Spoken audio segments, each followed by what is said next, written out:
जय हिंद साथियों। देखिए, अभी करीब 40-42 दिनों से यूएस, इजराइल और ईरान के बीच जो जंग चल रही है, उसमें तो एक बात क्लियर होती जा रही है कि भैया ईरान, इजराइल और अमेरिका को बुरी तरह से ठोक रहा है। यहाँ तक मतलब ऐसी नौबत आ गई है कि ट्रंप सोच रहे हैं कि क्यों ना हम इसके चंगुल से हम निकल जाएं। हालांकि ट्रंप ही इस जंग को चालू करवाए थे, इजराइल के द्वारा मरवा दिया खामनेई को।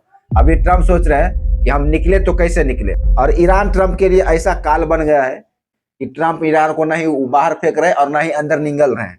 मतलब ईरान यहाँ आके फंस गया है, अटक गया। अब ट्रंप भी सोच रहे होंगे कि ये साला हम चले थे इसके ऊपर शासन जमाने, लेकिन भैया हो गया इसका उल्टा। अब सोचिए, ट्रंप सीज फायर पे उतर आए, 14 दिन का सीज फायर का ऐलान कर दिया कि कोई भी देश एक दूसरे के ऊपर हमला नहीं करेगा। मतलब इतनी नौबत बुरी हो गई कि ट्रंप जो पावरफुल देश है उसका लीडर, राष्ट्रपति होकर और छोटे देश को कह रहा है कि अब सीज फायर कर लेना चाहिए। मतलब यार हद हो गया। ट्रंप को मालूम है कि हम ईरान से शायद नहीं जीत पाएंगे, इसलिए तो सीज फायर कर ये नुक्कड़ लेकर आया। और वो भी हकीकत में सीज फायर, ये जो ट्रंप ने बोला सीज फायर करो, वो हकीकत में ईरान मान तो नहीं रहा है। और दोस्तों, अगर हकीकत में देखा जाए तो ये सीज फायर का जो ऐलान किया है ट्रंप ने 2 हफ्ते के लिए, तो इसलिए किया है कि ट्रंप पर्दे के पीछे कुछ और खेला करेंगे। अभी होने दीजिए 14 दिन। देखिए अभी 14 दिन में क्या होगा पूरे वर्ल्ड में, वो तो आप देखेंगे ही। लेकिन आने वाले दिनों में 14 दिन के बाद जब सीज फायर खत्म होगा, उसके बाद देखिएगा ट्रंप मतलब कितनी आक्रामकता से ईरान के ऊपर हमला करेंगे। यह सीज फायर नहीं है, सीज फायर के आड़ में ट्रंप अपना मिलिट्री बेस को सजग करेंगे, उसे ट्रेनिंग देंगे कि यहाँ यहाँ मारना है, ईरान को पूरा खत्म कर देना है। और ऐसा ही होने वाला है, आप देखते जाइएगा। क्योंकि जो भी सीज फायर हुआ है तो अमेरिका तो भले अभी मान रहा है, लेकिन इसराइल तो कहता हम नहीं छोड़ेंगे, सीज फायर हम नहीं मानेंगे जब तक ये लेबनान का जो हिजबुल्ला है उसको एक एक आतंकवादी को नहीं मार देंगे, तब तक हम रुकने वाले नहीं हैं। और हम सीज फायर का तो मानते ही नहीं।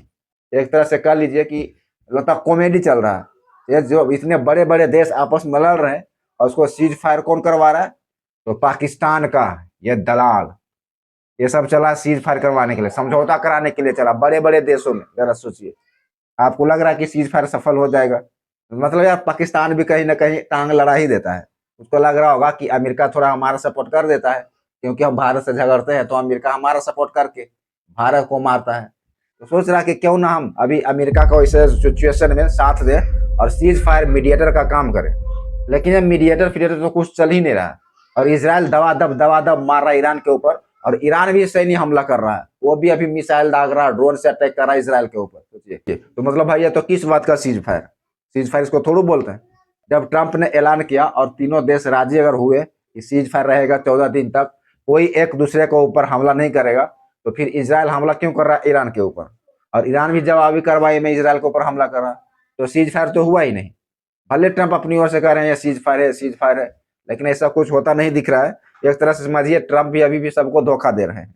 आपकी क्या राय है इन तीनों देशों के बीच और सीज फायर के लिए, मतलब क्या कहना चाहते हैं? कमेंट कीजिए।